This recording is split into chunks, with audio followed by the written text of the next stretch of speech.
All right, at the time of this recording, I have not even filmed a single scene from the confabulation chapter of the book You Are Not So Smart. And that will be in my playlist, or maybe now it's in my playlist for it's called Learn Your Voices, I think, the playlist. Confabulation's the second chapter, and I think the longest chapter in the book. So important, such a good word to know. So I'm going to read now the following chapter from a different book from This Explains Everything. So for other chapters from this book, that's in the This Explains Everything playlist. Um, Kitty Genovese and Group Apathy by Adam Alter, psychologist, assistant professor of marketing, Stern School of Business, New York University. Confabulation is the act of um, creating confabulation is the production of a narrative to explain one's own behavior, whatever, um, that doesn't cup reality. Cup means that isn't like based on reality. And here's how it happens. Um, Basically, when a brain is in a situation, there are these mechanisms operating that produce a behavior. After the behavior is produced, if the individual is asked about the behavior, is asked to do some introspection, reflect on that behavior, explain the behavior, an entirely different process happens. And that process does not involve consulting some register of the process that actually led to the behavior.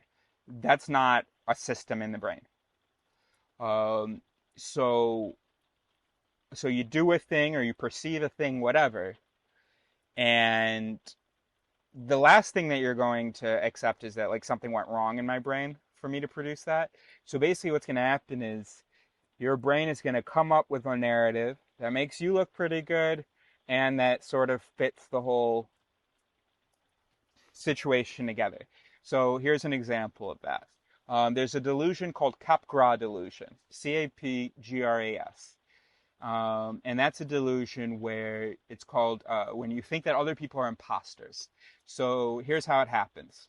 You succumb to a brain injury that severs a connection somewhere in the brain, in a specific place. But um, you wake up the morning after this brain injury, you look at your mother.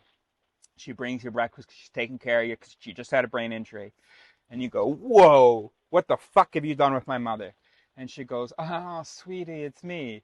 And you go, stop it, oh, stop it. And basically, well, here's what's happening. Or not here's what's happening in the brain, but here's what's happening in this person's experience, sort of. They recognize their mother as based on the physical characteristics, the voice, everything. So this person looks, sounds exactly like the mother. However, the difference between this imposter and their mother is that when they see their mother, they have a feeling of love, of affection, of whatever. There's certain feelings that are associated with with that image of the mother. And so now the brain has some sort of cognitive dissonance, has a problem now. On the one hand, this person looks exactly like my mother. On the other hand, this person does not at all feel like my mother. So then what happens is, well, confabulation. The brain then creates a narrative which is, ah, this person is some other person who is like either wearing the skin of your mother or who has somehow changed, whatever. But it is definitely 100% not your mother, but they are trying to make you think that is your mother by blah, blah. And so these people will be absolutely convinced that's an imposter. Another example is some people there are conditions where you can be paralyzed without knowing that you're paralyzed.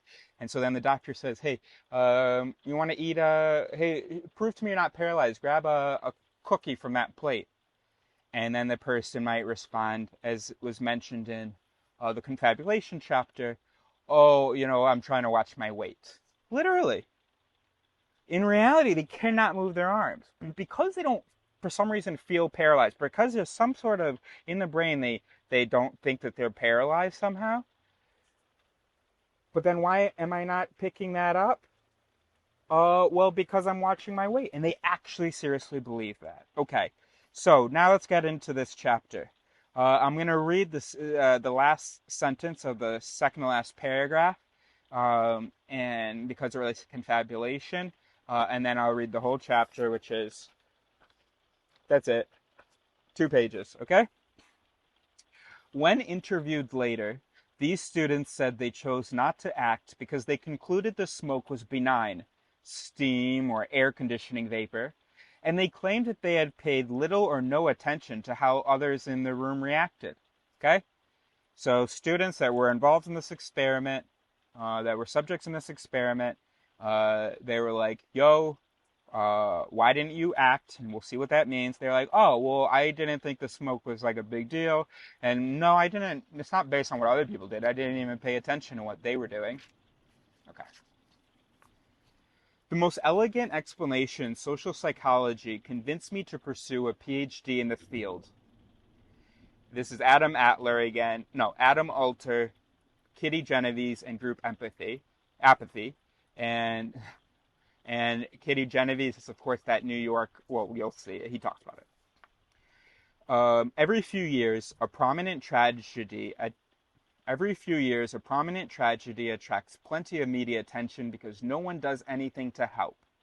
Just before sunrise on an April morning in 2010, a man lay dying on a sidewalk in Queens.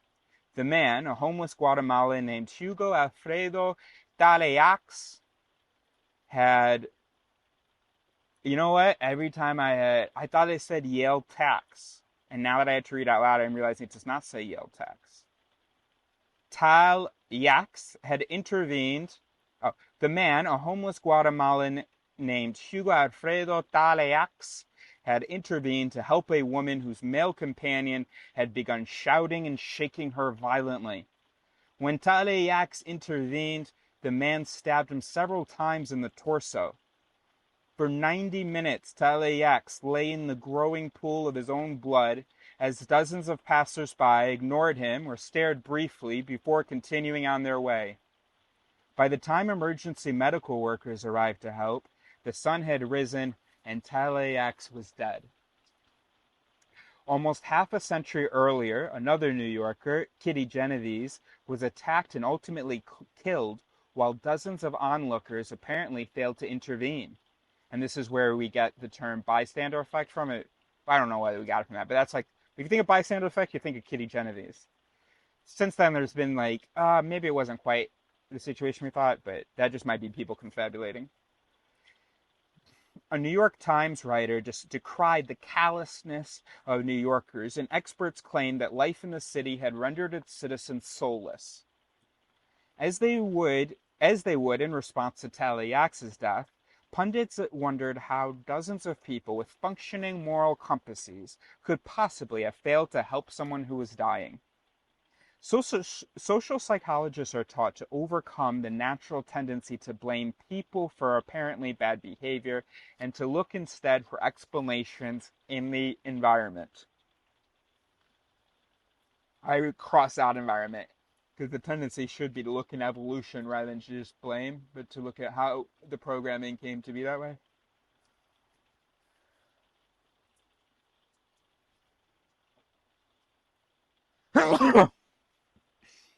After Genovese's death, social psychologists Bibb Latané and John M. Darley were convinced that something about the situation explained the bystanders' failure to intervene. Their elegant insight was that human responses aren't additive in the same way that objects are additive. Whereas 4 light bulbs illuminate a room more effectively than 3 light bulbs, and 3 loudspeakers fill a room with noise more effectively than 2 loudspeakers, 2 people are often less effective than a single person. People second-guess situations. They stop to make sense of a chain of events before acting, and sometimes pride and the fear of looking foolish prevent them from acting at all. Basically, ignore that last sentence. It's kind of wrong. In one of a series of brilliant studies, Latani and Darley videotaped students as they sat in a room that slowly filled with smoke. The experimenters pumped smoke into the room with a smoke machine hidden behind a wall vent, the effect suggesting that there might be a fire nearby. When a subject was alone in the room, he usually left quickly and told the experimenter that something was amiss. But when a subject was surrounded by 2 or 3 others, some of them Confederates, who were instructed to sit there immobile. Confederates is when they are actors who are, they might be experimenters, they might be labs, they might be whoever, but they are acting in the experiment. Okay? They're not actually the ones being tested, but the other subjects or the actual subjects think that they are fellow subjects. That's what a Confederate is. It's a fake subject. But when a subject was surrounded by 2 or 3 others, some of them Confederates, who were instructed to sit there immobile, he often remained seated, even as he lost sight of the others through the pall of smoke. When interviewed later, these students said they chose not to act because they concluded the smoke was benign, steam or air conditioning vapor, and they claimed that they had paid little or no attention to how the others in the room reacted. So when the subjects were alone, they were like, oh, this could definitely be a problem. I'm going to go say something to somebody and I'm going to get out of the room. But when there are other people there, although the subjects report not paying any attention to what the other people were doing, they would continue to sit in the room until they couldn't even see the others because there was so much smoke. Now, probably one of the mechanisms here is social proof. But you can watch the video from the Learn Your Voices. That's definitely already published on social proof. According to Litani and Darley, the patterns of thinking that distinguish us from lower order animals ultimately undermine our willingness to help in such situations when we are alongside other people who are equally diffident. It's not actually our patterns of thinking that distinguish us from lower order animals. Social proof is a mechanism in dogs as well. For instance, if a dog sees a whole bunch of other dogs start barking, even if it has no idea what's going on, it's going to participate in the barking or the howling. They're social creatures, so of course the social proof mechanism of doing whatever other people do and assuming that it is the correct and best thing to do is a mechanism that they have as well. But humans think that they're special. So that is pretty cool. Teaches about confabulation, talks about the bystander effect, talks about. So thank you, Adam Alter, for that really cool telling us about that really cool experiment that Latine and Darley did.